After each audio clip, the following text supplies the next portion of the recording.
Boris starts school. The day that Miss Cluck said there was going to be a new animal in class, everyone was very excited. When Miss Cluck said that the new animal was a bear, the other animals squealed with delight. Letitia the rabbit wondered if it might be a fluffy pink bear, like the one on her lunchbox. Maxwell the mole wanted a floppy brown bear with velvet paws.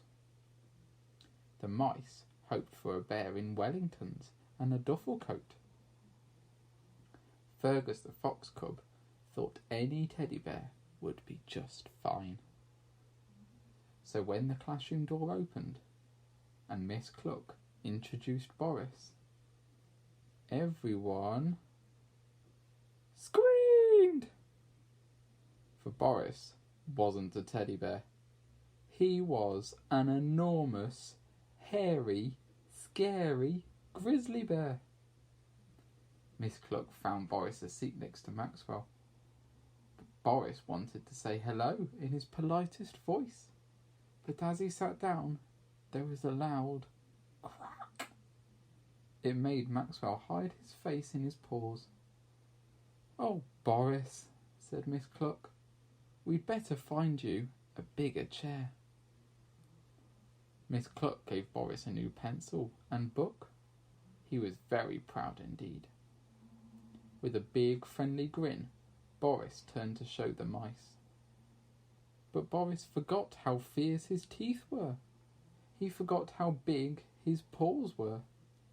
And he forgot how sharp his claws were.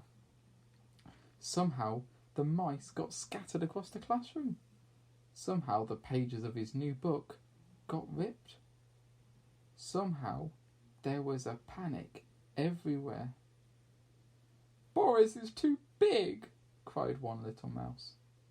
"Boris is too hairy," yelled another. "Boris is too scary," they all squeaked together. "Oh, Boris," said Miss Cluck, "please try to be more careful."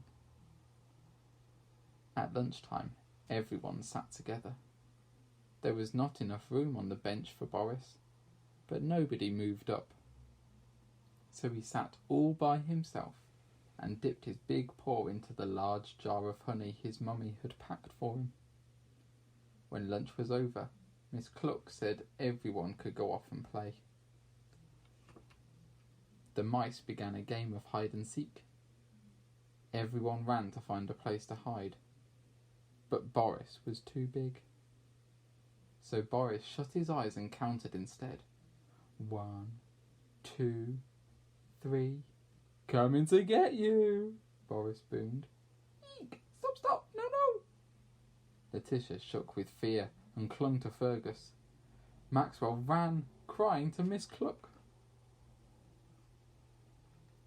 "Let's go inside and play some quiet games," said Miss Cluck. "And Boris, please try to be less scary, dear." The animals sat together in a circle. There was no space for Boris. Boris had nobody to play with and nobody to talk to. Tears filled his big brown eyes.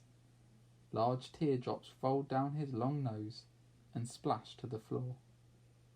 "I'm a scary bear," he sniffed. "I'm a hairy bear," he sobbed. "I'm just a great big grizzly bear." It seemed a very long afternoon. At last it was time to go home.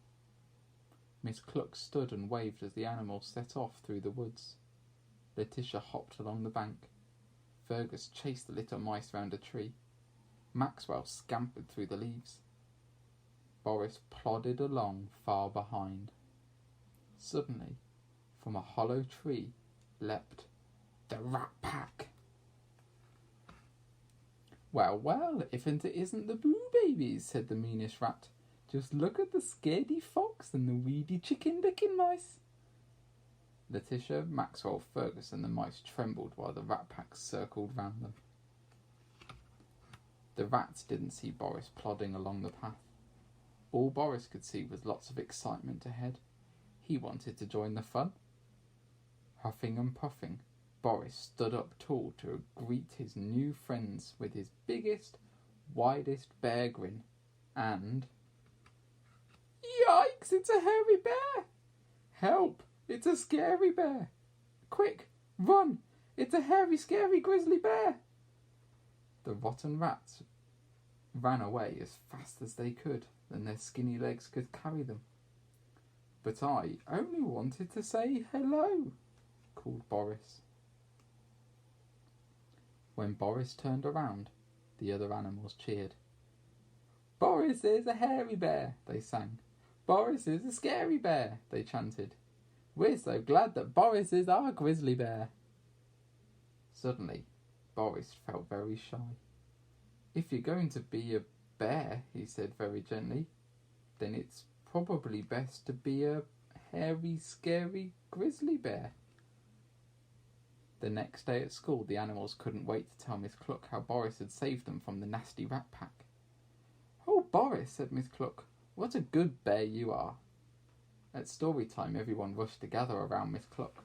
There wasn't much room once Boris had sat down, but the rest of the class didn't mind one little bit. They all had a soft, warm place to sit after all.